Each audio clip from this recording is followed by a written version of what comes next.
Hello ladies and gents, this is another video brought to you by Ant's Hood, and today I'm introducing you to my Carebara Diversa. I think I said that right for a change.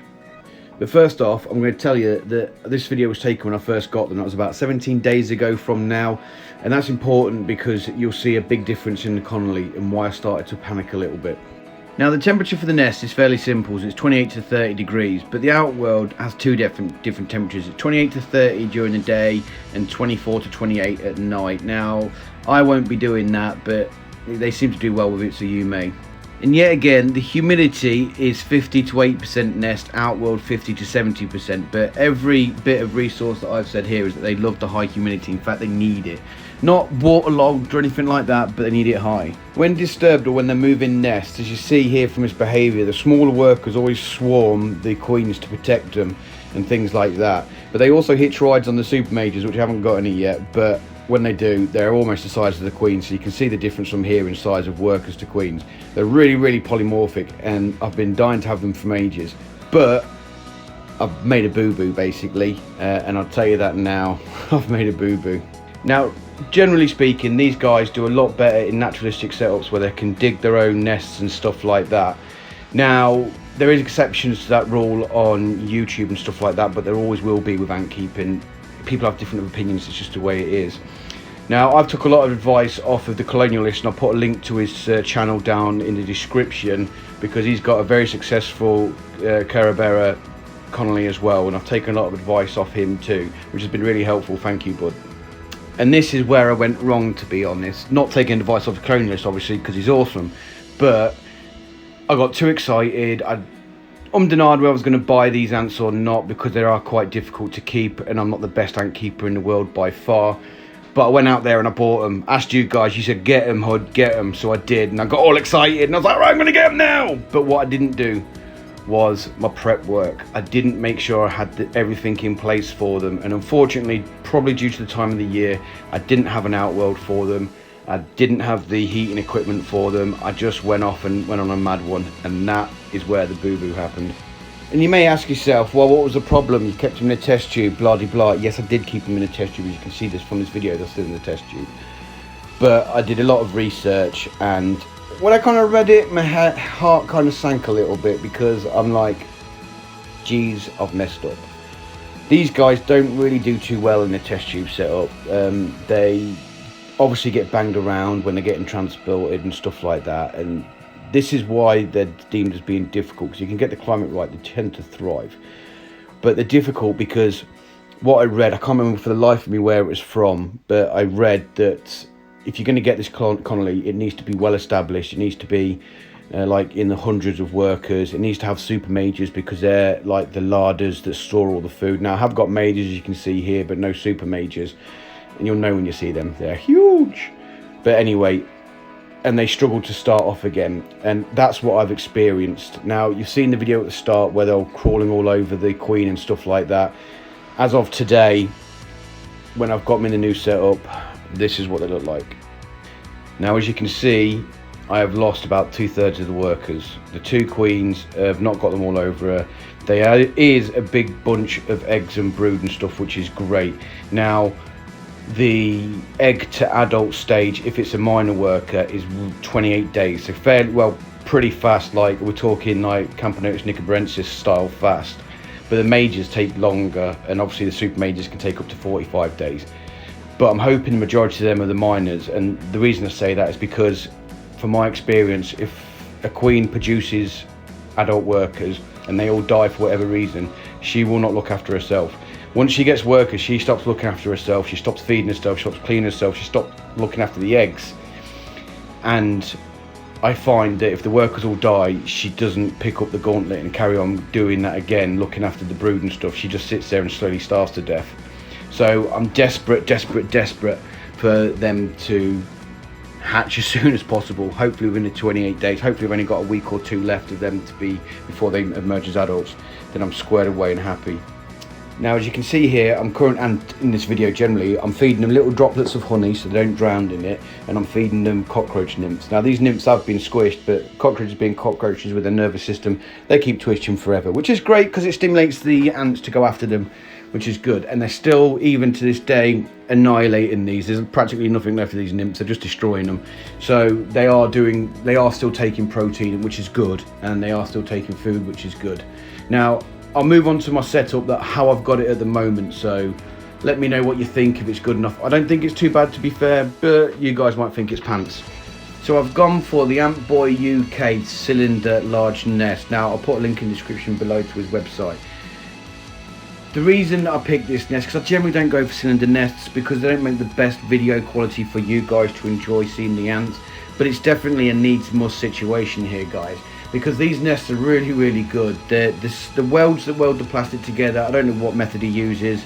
I'm not an engineer or anything like that, but it's watertight. I filled this full of water up to obviously the ports, and it didn't leak any water, which is great news. And when you put the lid on, it sits really, really snugly, so there's no chance of anything getting out. And the air holes on top are really small as well. It's not even a smaller species like the miners of this particular ant, or Fidoli miners, will be able to get out, which is great news. Oh, and there's a really nice touch. He engraved Ant's hood on the top, which I think is pretty sweet. Cheers, pal. Now for the soil composition, it was very similar to how I built it when I did my terrarium. So if you want to know what I did with the soil, check out the link in the top right corner now. But as you can see here where my finger's pointing, I've got the drainage layer, which is just gravel that I had left over in my garden when I was doing some garden work. And then I've got a porous membrane to stop the soil and the drainage layer mixing, is the words I was trying to say. And that temperature reader to the left, the probe goes in through the port and sits directly on top of the porous membrane, so I can get the highest temperature possible reading, so I know what it is basically. And this is my old trusted temperature controller. Now I did discuss this in my video, my Nicobrensis 9 to 1,000 workers. Check out the top right corner now, where I do an in-depth discussion about this thermometer. Really good value. Now this has got 4 ports. Now this first front port, you can see the heat temperature probe going into it, and I've got the same going around the back, which controls the heat mat. So that's about an inch above the soil level, so I've got a good idea what the soil is, fairly low down, so I'm not cooking them if they decide to dig. Now Captain Hindsight to the rescue here. I should have asked for the ports to be slightly higher, because I knew I was going to do this, but I just didn't think at the time, because I'm dumb. It is what it is. But what I've done is I'm going to, for future extensions, I've got pipes going out of the 2 ports on the left and right, as you can see from the picture.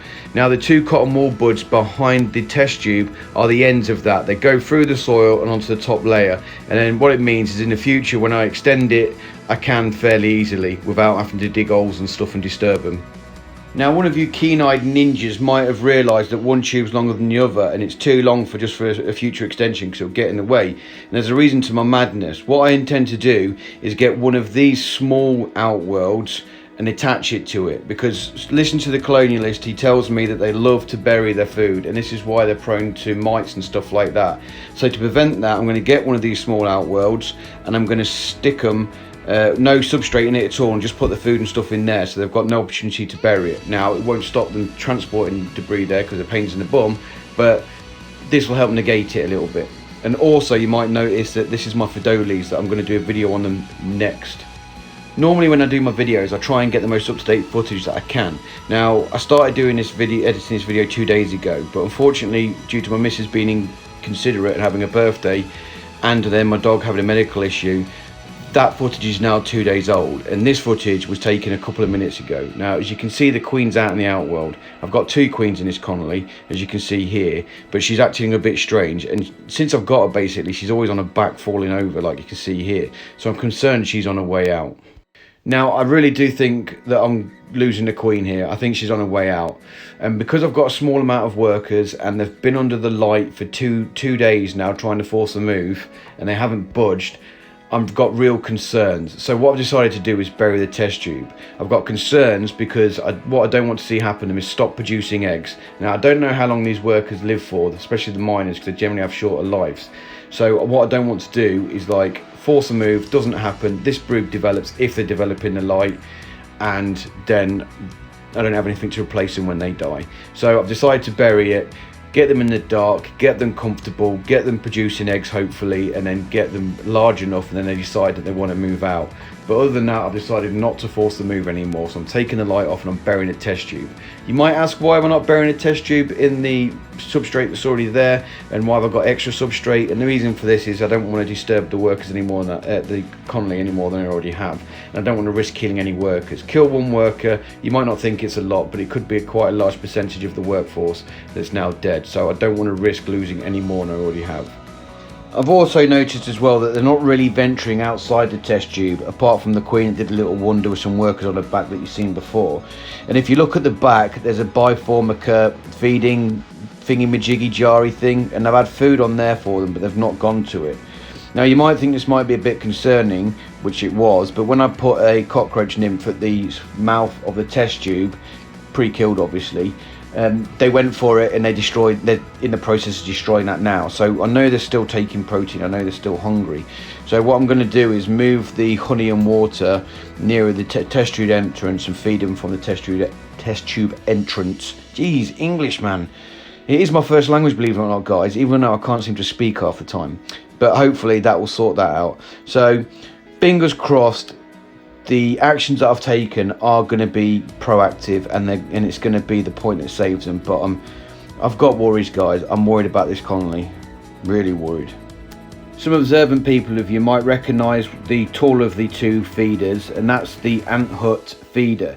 Now the reason I've used that is because at the end of it there is a fine mesh, and because the miners are so small on this, it gives me that reassurance that I'm not necessarily going to get trapped in the honey, because literally the miners are teeny tiny, probably the smallest ants I've seen, to be fair, that I can't get over how small they are. So rather than running that risk, I've used that because of the mesh. Now I would advise the same to you guys if you're going to feed them honey in this method, but purely it's up to you. I've also left the end of the test tube where the water is clear as well, because that means I can keep an eye on the water, see if it goes to a funny colour like pink or something where I need to remove it or change it. So it's just to keep a bit of a control measure there for me too. To summarise, guys, I've got real concerns if this colony is going to live. I'm going to try my best. I just generally think I left it too long to receiving them, to put them into a natural setup for them to dig themselves, to get into that happy medium where they're going to be happy and survive. I think I left it too long. I lost too many workers. But lesson learned from that, guys, and don't make the same mistake I did. Now that's it for today then, guys. I hope you enjoyed this video. Sorry it's a bit later than normal, but as I said before, my wife's just inconvenient by having a birthday. How very dare she. But please check out my Facebook group. She just went oi in the background. Not sure if you heard that. Check out my Facebook group and check out my Instagram, and I'll see you in my next video. Bye bye.